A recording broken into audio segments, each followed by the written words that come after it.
आज बनाई है अम्मा के हाथ की, हमने बनवाई है मक्के की रोटी जो बहुत ही ज़्यादा स्वादिष्ट बनी है, और सरसों का साग। सारी चीज़ें अगर चूल्हे पे बनती तो और भी ज़्यादा अच्छी लगती, पर हम लोग आ गए थे लखनऊ, तो इस वजह से चूल्हे का तो पॉसिबल था नहीं। लेकिन मैंने कहा चलो कोई बात नहीं, जब घर से इतना बढ़िया ताज़ा साग लाए हैं तो उसे यहीं पे बनाएंगे।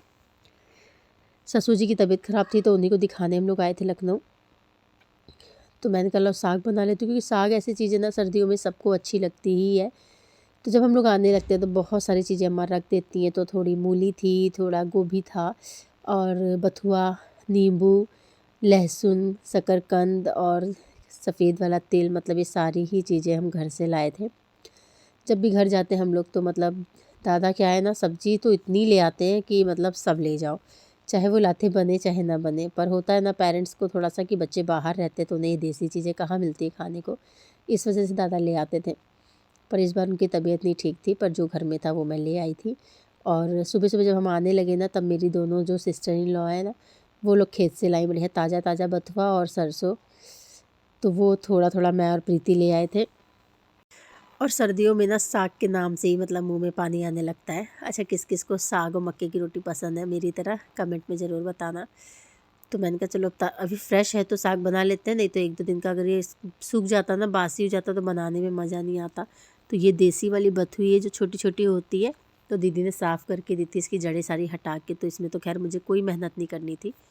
और साग मैंने क्या किया, इकट्ठा करके फिर साग को बारीक काट लिया। कोई ज़रूरी नहीं बारीक काटना, आप मोटा-मोटा ही चॉप कर सकते हैं, क्योंकि उबाल के मैं पीस के बनाऊँगी, तो इस वजह से बहुत ज़्यादा बारीक काटना नहीं ज़रूरी था। लेकिन मेरी हैबिट में मैं साग को कोशिश करती हूँ जितना बारीक कट पाए, तो मैं बारीक ही काटती हूँ। आपको जैसा समझ में आए वैसे फटाफट काट दीजिए, मोटा-मोटा भी काट सकते हैं क्योंकि बॉयल करना है। दोनों ही चीज़ें ले ली, लेकिन मुझे बथुआ लग रहा था कि शायद थोड़ा-सा ज़्यादा है, तो मैंने थोड़ा-सा बथुआ ना टिफ़िन में करके एयर टाइट में करके रख दिया, इसलिए क्योंकि बथुए की फिर मैं सकपैता बनाऊँगी। इसका सकपैता ना बहुत अच्छा लगता है बथुए का। फिर जो मार्केट में हमें मिलता है वो थोड़ा-सा बासी होता ही है, लेकिन बिल्कुल फ्रेश है। मतलब मैं कल लाई थी, आज मैंने इसे बना डाला, इस तरीके से बनाया। अब थोड़ा-थोड़ा करके ना साग को धुल लेंगे। मुझे कोल्ड है ना, तो थोड़ा-सा बोलने में वो हो रहा है। तो मतलब बथुए को तो बहुत ही ज़्यादा अच्छे से, मतलब कम से कम 6 से 7 पानी आप धुलिए, इसलिए क्योंकि बथुआ जड़ सहित खोदा जाता है ना, तो इसमें मिट्टी बहुत ज़्यादा होती है। तो इसलिए आप इसको अच्छे से धुलना प्रॉपर, क्योंकि ज़रा भी अगर खिसकने लगा ना तो आपका पूरा साग ख़राब हो जाएगा। इसलिए मैं धुलने में तो बिल्कुल कंजूसी नहीं करती हूँ, कम से कम 6-7 बार मैं साग को ज़रूर धुलती हूँ। इसीलिए मैंने थोड़ा-थोड़ा करके धुला, पहले बथुए को धुल लिया कि ये अच्छे से साफ़ हो जाए, क्योंकि सरसों में इतनी नहीं थी। सरसों तो ऊपर से तोड़ा जाता है, लेकिन बथुआ क्या होता है, जड़ से खोदा जाता है, इस वजह से इसमें मिट्टी ज़्यादा रहती है। फिर मैंने सरसों वाला पूरा साग ले लिया और इसको ना मैंने बड़े पतीले में धुल लिया, जैसे कि एक बार में धुल जाए। मतलब धुला तो मैंने इसे भी 4-5 पानी, लेकिन धुल लिया था बड़े बर्तन में जिससे जल्दी धुल जाए। और इसके बाद क्या किया, जितना आया कुकर में उतना मैंने डाल दिया। फिर ऊपर से नमक डाल दिया। नमक डाल के मैंने इसे फ़िलहाल ऐसे ही पकने के लिए रख दिया बिना सीटी लगाए, कि थोड़ा सा जब बैठ जाएगा ना, तो जो बाकी का है हम इसमें भर देंगे। जितना साग है सब एक ही कुकर में आ जाएगा। तब तक मैंने अपना लहसुन छील लिया। ये लहसुन भी मैं घर से ही लाई थी, क्योंकि हमारे यहाँ बोए जाते हैं हर साल, तो इतना रहता है कि मतलब पूरे साल हम सब लोग बाहर रहते हैं, तो सब लोग मतलब खाते हैं, घर पे भी खाया जाता है और हम सब लोग भी लेके आते हैं घर से। तो जब तक अब साग हो रहा है तब तक लहसुन छील लेते हैं। अब देखिए ये थोड़ा सा नीचे बैठ गया है ना, बिल्कुल आधा हो गया है, तो जो बाकी का साग धुल के रखा है वो ऊपर से डाल देंगे, और फिर लास्ट में इसके ऊपर हम नमक डालेंगे और ढक देंगे। तो सारा ही फिर नमक डाला, फिर जो बचा था मैंने वो भी रख दिया इसमें, और इसके बाद कुकर बंद कर दिया। 3-4 सीटी के बाद आप गैस को बंद कर दीजिए, और कोशिश करिए थोड़ी देर 2 सीटी के बाद गैस की फ्लेम को लो कर दीजिए, जिससे गल जाए अच्छे से। फिर दादा अम्मा आ चुके थे, क्योंकि मैं पहले आ गई थी, ये लोग नेक्स्ट डे आए थे। तो उन लोगों को मैंने, ठंड बहुत ज़्यादा थी, पहले चाय नाश्ता कराया, फिर गाजर रखी हुई थी, तो मैंने कहा चलो हलवा बना लेते हैं, क्योंकि मेरी सास को गाजर का हलवा पसंद है, मतलब मीठा सभी को पसंद है। तो मैंने गाजर का हलवा बनाने के लिए गाजर छीली। दूध भी आज बहुत सारा रखा था, अम्मा भी दूध ले आई थी घर से, तो दूध भी बहुत हो रहा था, तो मैंने कहा गाजर का हलवा बना लेते हैं। फिर सारी गाजर मैंने छीली फटाफट और इनको कद्दूकस किया। मैंने बहुत टाइम के बाद कद्दूकस वाली खोए से बनाई थी ये हलवा, तो बहुत ही अच्छी बनी थी सच में। अपना जो एक ऑथेंटिक कोई भी वर्क होता है ना, उसका टेस्ट ही अलग होता है। तो ये हलवा इतनी टेस्टी बनी थी ना कि मैं क्या बताऊँ, बिल्कुल मार्केट जैसी, मतलब मार्केट से भी अच्छी बनी थी। तो मैंने सारी गाजर फटाफट कद्दूकस कर ली और गाजर रख दी मैंने बॉयल होने कुकर में। तो 2 सीटी में ही गाजर पक जाती, क्योंकि मैंने बारीक वाले कद्दूकस से इसे कद्दूकस किया था ना, तो 2 ही सीटी में बहुत अच्छे से पक गया था। इसको रख दिया मैंने पकने के लिए, तो 2 सीटी लगभग इसमें हमको लगा लेनी है। और इधर मैंने सिलवट्टा रखा ऊपर, क्योंकि नीचे थोड़ा सा साफ़ सफाई करनी थी, तो इस वजह से मैंने सिलवट्टे को ऊपर रख लिया साग को पीसने के लिए। ऐसे तो मैं मिक्सी में पीस लेती, लेकिन फिर ससुर जी नहीं खाते, इस वजह से मैंने इसको सिल पे पीसा, क्योंकि अगर ज़्यादा बारीक हो जाता ना तो दादा को अच्छा नहीं लगता खाने में। तो मैंने सारा जो साग था वो सिलवट पे ही पीस लिया। हर चीज़ का अपना अलग टेस्ट होता है। अब चूल्हा तो यहाँ मिलने वाला से रहा, तो मैंने कहा चलो जो चीज़ें हम कर सकते हैं अपनी तरफ से वो कर लेते हैं टेस्ट को बढ़ाने के लिए। तो पूरा साग पीस के मैंने कर लिया एक बाउल में। बहुत नहीं पीसना है इसको, बिल्कुल बारीक नहीं करना, हल्का दरदरा ही पीसिए, मतलब बस पत्ते जो बड़े बड़े से दिखते हैं ना वो ना दिखाई दे। अब कढ़ाई में डाला मस्टर्ड ऑयल, फिर इसमें डाला खूब सारा लहसुन और हरी मिर्च डाल दी, आप सूखी लाल मिर्च भी डाल सकते हैं। टमाटर डाला, एक बड़े साइज़ का टमाटर काट के डाला। जब पीस के बनाते हैं तो टमाटर डालते हैं, अगर आपने डायरेक्ट काट के मतलब छौंका है तो टमाटर डालने की ज़रूरत नहीं है, क्योंकि पीस के जब बनाओ ना तब टमाटर इसमें अच्छा लगता है। तो ज़रूर से डाल के देखिए एक बार। अदरक भी पसंद हो तो आप थोड़ा सा अदरक डाल दीजिए और इसको भूनने देते हैं जब तक इसका पानी जल जाए, मतलब पानी को जला देना है, अच्छे से सुखा देना है, खूब अच्छे से सूंधा होने तक भून लेना है। तब आप इसे 2-3 दिन तक फ्रिज में रख के खा सकते हैं। इधर गाजर भी हमारी उबल चुकी है, इसे भी साइड में रखते हैं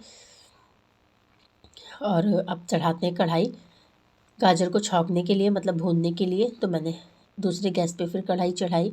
इसमें डालेंगे करीब 3 बड़े चम्मच मैंने घी डाला था, मतलब लगभग आप अगर देखा जाए तो 3 बड़े बड़े चम्मच घी था। मैंने चाकू से निकाला क्योंकि चम्मच एक भी साफ़ नहीं थी। और इधर साग हमारा अच्छे से हो चुका है, बहुत अच्छे से सौंधा हो गया, भुन गया है। तो इसको हम एक बर्तन में कर लेते हैं। घी भी गर्म हो गया, इसमें डालेंगे क्रश की हुई इलायची, अगर आपके पास पाउडर है तो वो डाल दीजिए, केसर डालना चाहे तो केसर डाल दीजिए। सारी चीज़ों को डालने के बाद ना आपको डालना है इसमें गाजर, और इसे अच्छे से पानी को जलाने तक आपको भून लेना है। पानी जल जाएगा ना तो बाद में पानी वो रहेगा, मतलब ड्राई रहेगा हलवा, तो अच्छा लगेगा खाने में। और इधर साग भी हो चुका है, इसे साइड में रखते हैं। और मैंने दोबारा वही साग वाली कढ़ाई मांज ली थी, साफ़ कर ली थी इसमें दूध पकाने के लिए। तो ये करीब 1.5 लीटर दूध मेरा रखा हुआ था पहले का। और इसको डाल देंगे कढ़ाई में, मलाई सहित मैंने लिया है, फुल फैट क्रीम है। और दूसरा रखा हुआ था ये पैकेट वाला फुल फैट क्रीम वाला दूध, तो वो भी मैंने इसमें डाल दिया है। तो 1.5-2 लीटर के आसपास ये दूध हुआ। और अब क्या करना है ना, इसको पकने देना है। पकते पकते इसको इतना पका लेना है कि बिल्कुल ये खोए जैसा हो जाए, और क्वांटिटी मतलब थोड़ी सी रह जाए, क्योंकि दूध जल्दी पकता है और जब ये गाजर के साथ मिक्स होता है ना तो ये बहुत टाइम लेता है पकने में। इसलिए कभी आपको इस तरीके से बनाना हो तो दूध को पहले पका लीजिए। इधर मेरे छोटे वाले नंदोई आए थे दादा को देखने के लिए, तो उनके लिए मैंने तैयार किया चाय नाश्ता। तो यहाँ पे सब लोग चाय पी रहे हैं, नाश्ता कर रहे हैं। बाहर वाले रूम में बहुत ठंडा होता है तो सब लोग ब्लैंकेट में ही बैठे हैं, क्योंकि ठंड 2 दिन से बहुत ज़्यादा है लखनऊ में। लखनऊ में क्या, पूरे यूपी में। और देखिए इधर ये बिल्कुल खोए जैसा हो गया है ना दूध। तो अब इसमें डालना है गाजर जो हमने भून के रखी थी। गाजर को भी बिल्कुल ड्राई कर लिया, दूध को भी बिल्कुल ड्राई कर लिया, और अब दोनों को अच्छे से मिक्स कर लेंगे। आप देखिए दादा को खाती इसलिए मैंने ड्राई फ्रूट नहीं डाले, क्योंकि शायद वो नहीं खा पाते। और चीनी डाल देनी है। और इसके बाद अगर आप चाहते हैं ना तो जो भी आपको ड्राई फ्रूट पसंद है खूब सारे ड्राई फ्रूट डाल दीजिए, बिल्कुल मार्केट वाला फ्लेवर आएगा। अच्छा मीठा मैंने बनाया था क्योंकि सबको खाना था। वैसे तो मैं सिर्फ 2-3 चम्मच में ही हलवा बना लेती हूँ, क्योंकि मैं और मेरे हस्बैंड थोड़ा सा मीठा कम खाते हैं। और इधर डाला मैंने फिर से इसमें 1 चम्मच घी, और इसे फिर से खूब सौंधा होने तक भून लिया और सबको गरम ही गरम सर्व किया, क्योंकि हलवा गरम गरम अच्छा लगता है। तो मैंने कहा सब खा लेंगे। ऊपर से थोड़ा थोड़ा मैंने इसके ऊपर मावा डाला। तो ये मावा तो नहीं था, ये बर्फ़ी रखी हुई थी मेरे पास, तो वही बर्फ़ी मैंने थोड़ी सी क्रश करके इसके ऊपर डाल दी। तो इससे क्या होता है, टेस्ट और ज़्यादा बढ़ जाता है। पर मुझे थोड़ा सा मीठा ज़्यादा लगा, लेकिन मीठा खाने जिनको मीठा पसंद है उनके लिए खैर मीठा इनफ था। अब मैंने मक्की का आटा निकाला। मक्की का आटा ही बहुत मोटा है, मुझसे तो इसकी रोटी बनती नहीं बिना आटा मिलाए, लेकिन अम्मा बना लेती है। तो मेरे पास तो बिल्कुल गोल्डन चांस था मक्की की रोटी खाने का। तो मैंने अम्मा से कहा, मैंने कहा आज अम्मा आप बना दो रोटी। और उनको बिल्कुल टाइम नहीं लगता मक्की की रोटी बनाने में, वो फटाफट बना लेती है। बस थोड़ा सा क्या होता है ना, चूल्हे पे ज़्यादा अच्छी बनती है, गैस पे उतनी अच्छी नहीं बनती है। उनको उतना मज़ा भी नहीं आया गैस पे बनाने में। देखिए जिस तरीके से अम्मा मल रही है ना, इसी तरीके से इन्होंने 10 मिनट तक आटे को मला था। तो अम्मा ये कह रही थी कि जितना ज़्यादा आप मलेंगे उतनी ही रोटी अच्छी बनेगी, सॉफ्ट बनेगी, टूटेगी नहीं। पर मुझसे तो टूटती ही है। मैं पन्नी पे रख के बनाती हूँ या बटर पेपर पे इस तरीके से। तो ये मैं मलती जा रही हूँ, मतलब अम्मा मलती जा रही है इसको, और करीब इन्होंने 10-12 मिनट तक मला है।